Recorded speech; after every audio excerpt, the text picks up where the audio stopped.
ஜனநாயகன் படம் பார்த்தீங்கன்னா போஸ்ட்பான் பண்ணிட்டாங்க. 9ஆம் தேதி ரிலீஸ் ஆகாது.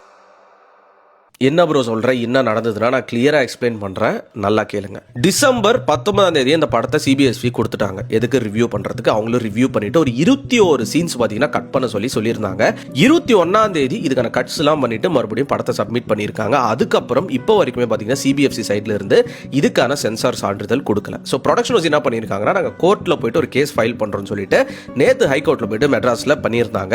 பட் அங்கே இருக்கிற ஜட்ஜ் என்ன கேட்டார்னா, நீங்கள் நான் 9ஆம் தேதி தான் ரிலீஸ் பண்ணணுமா, 10ஆம் தேதி ரிலீஸ் பண்ணக்கூடாதான்னு சொல்லிட்டு ப்ரொடியூசர் சைட்ல இருந்து கேட்டிருக்காங்க. யாரோ ஒருத்தங்க கேஸ் கொடுத்திருக்காங்களா, என்னன்னா இந்த படத்துல மத ரீதியாக சில விஷயங்கள் மத்தவங்களை ஹர்ட் பண்ணும் அப்படின்னு சொல்லிட்டு. சரி, யாரோ ஒருத்தங்க கேஸ் கொடுத்திருக்காங்கன்னு சொல்றீங்க, அது யார் கொடுத்திருக்காங்கன்னு கேட்டிருக்காங்க கேவிஎன் சைடு. அது பாத்தீங்கன்னா சிபிஎஃப்சி சைடு இருந்து சொல்ல மாட்டாங்க. இன்னைக்கு என்ன பண்ணிட்டாங்க, மறுபடியும் போஸ்ட்பான் பண்ணிட்டாங்க. படம் ரிலீஸ் ஆகிறதுக்கு இன்னும் ஒரே நாள் தான் இருக்கு. இப்போ ஃபைனலா என்ன தெரியுமா, ஜனவரி 9ஆம் தேதி காலையில தான் இதுக்கான ஃபைனல் ஜட்மெண்ட் வரும்னு சொல்லிட்டு ஹைகோர்ட்ல சொல்லிட்டாங்க. ஸோ தட் மீன்ஸ் ஜனவரி 9 படம் வராது. இது இன்னைக்கோ நேத்தோ நடக்கிற பிரச்சனை கிடையாது. காவலன் படம் வரப்போ லா அண்ட் ஆர்டர் இஷ்யூ, தலைவா வரும்போது பொலிட்டிக்கல் இஷ்யூ, கத்தி படம் வரும்போது ஸ்ரீலங்கன் இஷ்யூ, புலி படம் வரும்போது ஃபினான்ஸ் அண்ட் டிஸ்ட்ரிபியூஷனுக்காக ஒரு இஷ்யூ பண்ணாங்க, மெர்சல் வரும்போது ஜிஎஸ்டி அண்ட் அனிமல் வெல்ஃபேர்ல பாத்தீங்கன்னா ஒரு இஷ்யூ கொடுத்தாங்க, சர்க்கார் வரும்போது பொலிட்டிக்கல் ப்ரொடெஸ்ட் பண்ணாங்க, மாஸ்டர் கோவிட்ல ரிலீஸ் பண்ணாங்க, வாரிசு லோ தேட்டரு பிளஸ் அந்த டைம்ல இன்னொரு படத்தோட கிளாஷ், லியோ ஷோஸே பாத்தீங்கன்னா ரொம்ப லிமிட்டடா தான் கொடுத்தாங்க. இப்ப ஜனநாயகன் ரிலீஜியஸ் இஷ்யூ.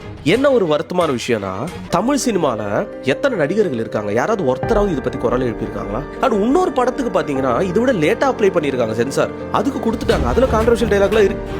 சென்சாரும் கொடுத்துட்டாங்க, படம் புக்கிங்ஸ் ஸ்டார்ட் ஆயிடுச்சு, பக்காவா போயிட்டு இருக்கு. அந்த ரெக்கார்டு இந்த ரெக்கார்டுன்னு சொல்லிட்டு குவி விற்கிறாங்க அந்த படத்தை. சரி, ஓகே, பண்ணிட்டு போட்டோம். இன்னொரு மிகப்பெரிய துரோகி ஒருத்தர் இருக்காரு தமிழ் சினிமாவில். அது யாருன்னு நான் கண்டிப்பா நான் பேருக்கு சொல்றதுக்கு எனக்கு அருவருப்பா இருக்கு. என்னமோ நினைச்சேன் அந்த மனுஷனை நான். ஒரு வருத்தமான விஷயம் என்னன்னா, தளபதி அவர்களோட ஒரு கடைசி படம் இது, ஒன் லாஸ்ட் டைம். கண்டிப்பா ஒரு நல்ல ஃபேர்வெல் கொடுக்கணும் அந்த மனுஷனுக்கு. It's not easy being as an actor Vijay. இது நெருக்கடி ஸ்டேட் சைட்ல இருந்தா சென்ட்ரல் சைட்ல இருந்தா இந்த ரெண்டு பேரும் மிங்கில் ஆயிட்டாங்களா ஒண்ணுமே புரியல. இதுல என்னன்னா, டிவிகேன்றது ஒரு பிஜேபியோட பி டீமா.